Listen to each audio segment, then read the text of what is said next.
দর্শক, গণ অধিকার পরিষদের সভাপতি নুরুল হক নূরের শারীরিক অবস্থার খবর জানাতে ঢাকা মেডিকেলে রয়েছেন আমাদের সহকর্মী মোহাইমিনুল খান অপু। আমরা সরাসরি যুক্ত হচ্ছি তার সঙ্গে।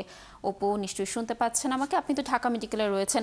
নূরের শারীরিক অবস্থা এখন কেমন দেখছেন? চিকিৎসকরা সর্বশেষ কি বলল জানাবেন। ঢাকা মেডিকেল কলেজ হাসপাতালের পরিচালকের সাথে কিছুক্ষণ আগে আমাদের কথা হয়েছে। তিনি গণমাধ্যমে কথা বলেছেন। তিনি যেটি জানিয়েছেন যে নুরুল হক নূরের ভালো রয়েছেন। এছাড়া তিনি কথাবার্তা বলতে পারছেন এমনটি কিন্তু জানিয়েছেন। এছাড়া তরল খাবারও খেতে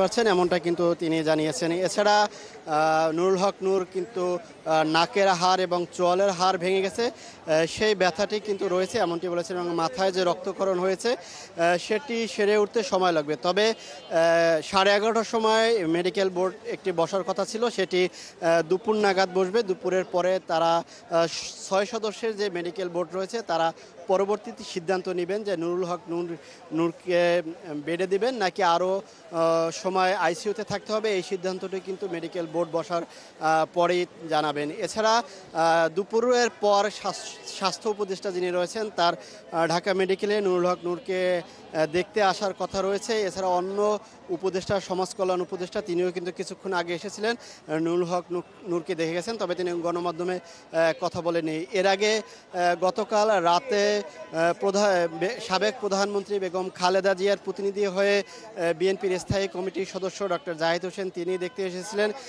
তিনি এসে নুরুল হক নূরেরকে সার্বিক খোঁজখবর নিয়েছেন এবং যেটি গণমাধ্যমে বলেছেন যে তার উপর যে হামলা এটি দেশি এবং আন্তর্জাতিক হামলা এমনটি কিন্তু বলেছেন। এবং নুরুল হক নূরের স্বজন যারা আছেন তারা কিন্তু হাসপাতালে রয়েছেন, এবং গণ অধিকার পরিষদের নেতৃবৃন্দ যারা আছেন তারাও কিন্তু নুরুল হক নূরের খোঁজখবর রয়েছেন। শুধু নুরুল হক নূরে যে হাসপাতালে ভর্তি রয়েছেন তা নয়, এর সাথে এই দলটির আরও 3 জন নেতাকর্মী কিন্তু এই হাসপাতালটিতে ভর্তি রয়েছেন। তারা অভিযোগ করে যেটি বলছেন যে তাদের অন্তত 100 নেতাকর্মী জাতীয় পার্টি, পুলিশ এবং সেনাবাহিনীর সাথে দফায় দফায় ধাওয়া পাল্টা ধাওয়ায় কিন্তু আহত হয়েছেন প্রায় 100-র বেশি, এমনটা কিন্তু তারা আমাদেরকে জানিয়েছেন।